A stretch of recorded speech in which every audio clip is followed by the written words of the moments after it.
है। खुदा हाफिज MIM, खुदा हाफिज MIM, MIM को उखाड़ के फेंकिए। मैं कहती हूँ एक कचरे जो बर्दाश्त करे, 50 साल से हमको कचरा दिए इन्होंने, इन लोगों को बर्दाश्त करिए। तरक्की सिर्फ MIM की हुई है, हैदराबाद की नहीं, हैदराबाद के लोगों की नहीं। ऐसे लोगों को बर्दाश्त करने की कोई जरूरत नहीं है हम लोगों को। हम डेमोक्रेसी में यकीन रखते हैं।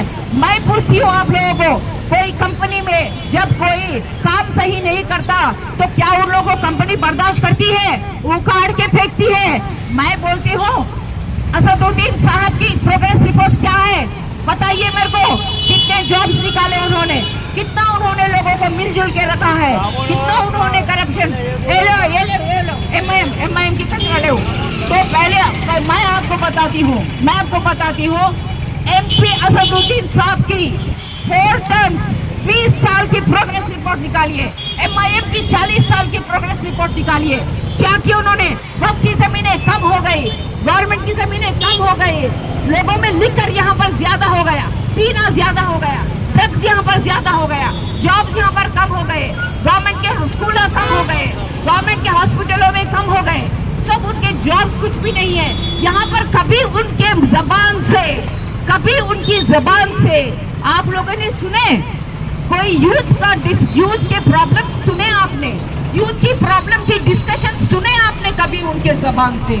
कभी आपने सुने उनके बारे में कोई प्लान है इस 7 असेंबली हलकों के लिए?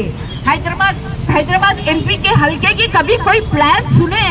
कभी आपने MIM से कोई मैनिफेस्टो देखे? आपने कभी सुने कि हमारी प्लान खवातीन के लिए ये प्लान है, यूथ के लिए ये प्लान है, पूरी हलके के लिए हवा पानी की ये प्लान है? भाई मैं गली गली में जाती हूँ, गली गली में उनको मोरी का पानी, सब बरसात आए तो दोनों पानियाँ सब घर में आते हैं। क्या ये इज्जत है? आप उखाड़ के फेंके MIM को 13/5 को। मैं बोलती हूँ आप लोगों को, और अगर मैंने मेरी बातों में कुछ भी आपको गलती दिखाई दी तो बोलिए आप मेरे को कि मेरी कौन सी गलती बात मैं बोल रही हूँ। MIM का प्रोग्रेस कार्ड निकालिए मेरे अजीज बहनों और भाइयों। MIM की ప్రోగ్రెస్ రిపోర్ట్ తీసి చూపించండి। వాళ్ళు ఏం చేస్తున్నారు? వాళ్ళు 40 ఏళ్ల నుంచి ఏమి ఇచ్చినారు? మనకి చెత్త ఇచ్చినారు వాళ్ళు మనకి। పక్కన ఉన్న సికింద్రాబాద్ ముందుకెళ్తది, చెవళ్ళ ముందుకెళ్తది, కానీ హైదరాబాద్ వెనక్కి నడుస్తుంది, ఇలా వెనక్కి నడుస్తుంది అది। కాబట్టి నేను ఈ రోజు ఏం విన్నవించుకుంటున్నాను? Today this day I am giving you a call from here. Overthrow the MIM from here. Remove the MIM from here. MIM has given you only this garbage. Remove the garbage from here. 13th May is a golden chance for all of you. We want the youth to do this for us. We want the youth to develop Hyderabad. The casting a vote against MIM. Please cast your valuable vote, my dear youth. We are coming with a plan, with a vision to create a database of all the youth and women and all the people. We will create a database wherein we will try to find out what are the youth who are jobless, who have jobs, who have aspirations for higher studies, who want to do business. We will find out and we will categorize everybody. We will utilize all the budget funds. Right now, even the overseas budget is not being used. Nothing is being used here. And everything is care of the Mamu KCR for the past 10 years. मामू हो गए केसीआर जो वक्त की जमीनें हमारी बचा नहीं सके कोर्टों में, वो केसीआर हमारे मामू हो गए। ऐसे मामू भांजे को दफा कीजिए, आप दफा कीजिए यहाँ से आप। और मैं बताती हूँ आपको, अब हमारा प्लान जो है हम जरूर उसको इम्प्लीमेंट करेंगे। आप मेरा नाम गूगल करके देखिए, हम लोग सब बात के पक्के हैं। हमने कभी करप्शन नहीं किया है, हमने हमेशा मेहनत किया है, हमने हमेशा खिदमत करने की कोशिश की है। हमको कई ऑफर्स आए तो हम पूरे ठुकरा दिए। हमको कोई ऑफर हमारे को कोई अपनी मेहनत से नहीं रोक सकती, आवाम की खिदमत से नहीं रोक सकती। मेरे अजीज बहनों और भाइयों, सोचने का वक्त आ गया है कि आप प्रोग्रेस रिपोर्ट निकाले MP असदुद्दीन साहब की। प्रोग्रेस रिपोर्ट निकाल के देखिए, क्योंकि एक पान डब्बे वाले या वो फल के मोज के बंडी वाले भी अपना कोई काम करने वालों को अगर एक गलती भी किया तो उसको निकाल देते हैं। तो आप लोग MP असदुद्दीन साहब की इतनी सारे गलतियां हैं, आप क्यों बर्दाश्त कर रहे हैं? या फिर गलतियां नहीं है तो क्या किया उन्होंने? मैं तो बोलती हूँ कुछ किया का छोड़ो भाई, पूरे पीछे लेके चले गए उन्होंने हैदराबाद को। खुद उन्होंने, बाकी किसी की तरक्की नहीं हुई है।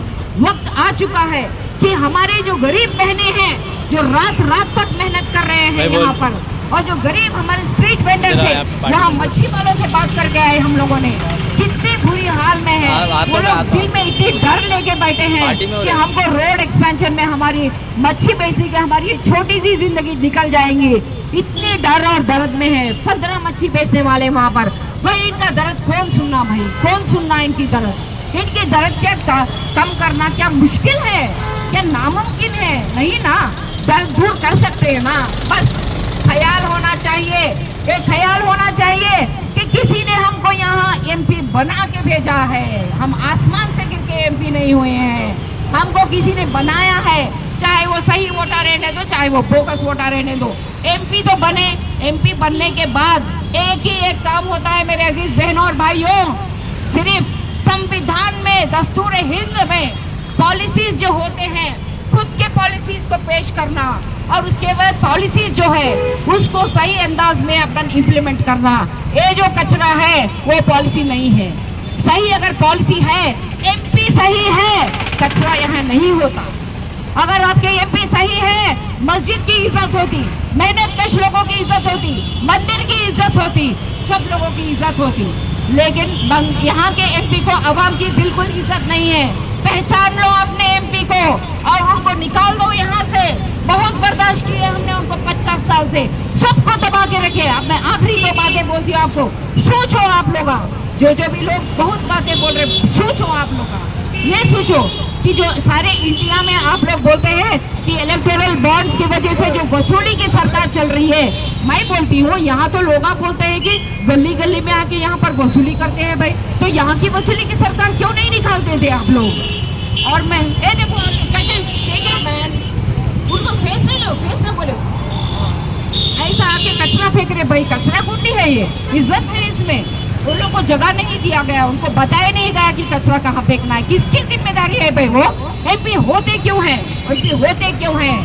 ऐश के लिए नहीं, मेहनत के लिए, और लोगों के बराबर मेहनत करना चाहिए।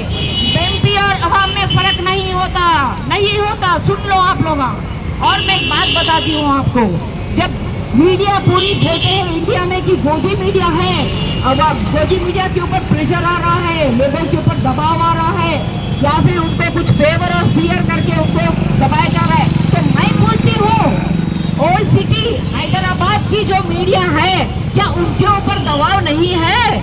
क्या उर्दू मीडिया के ऊपर दबाव नहीं है कि इनको कवर करो, इनको कवर न करो? नहीं है? बोलो मीडिया वालों, बोलो, क्या आपके ऊपर दबाव नहीं है? तो यहाँ के दबाव क्यों नहीं दूर होना? जब देश के ऊपर जो कर रहा है बीजेपी दबाव, वो दूर होना चाहिए, वो दूर होना चाहिए। तो हैदराबाद के ऊपर भी जो दबाव हो रही है मैम की तरफ से, वो भी दूर होना जरूरी है। जैसे बीजेपी का दबाव जरूर से दूर होना चाहिए इंडिया से, वैसे ही इंडिया को बीजेपी से रिहा करना है तो हैदराबाद से एमआईएम को रिहा करना उतना ही जरूरी है। जय हिंद।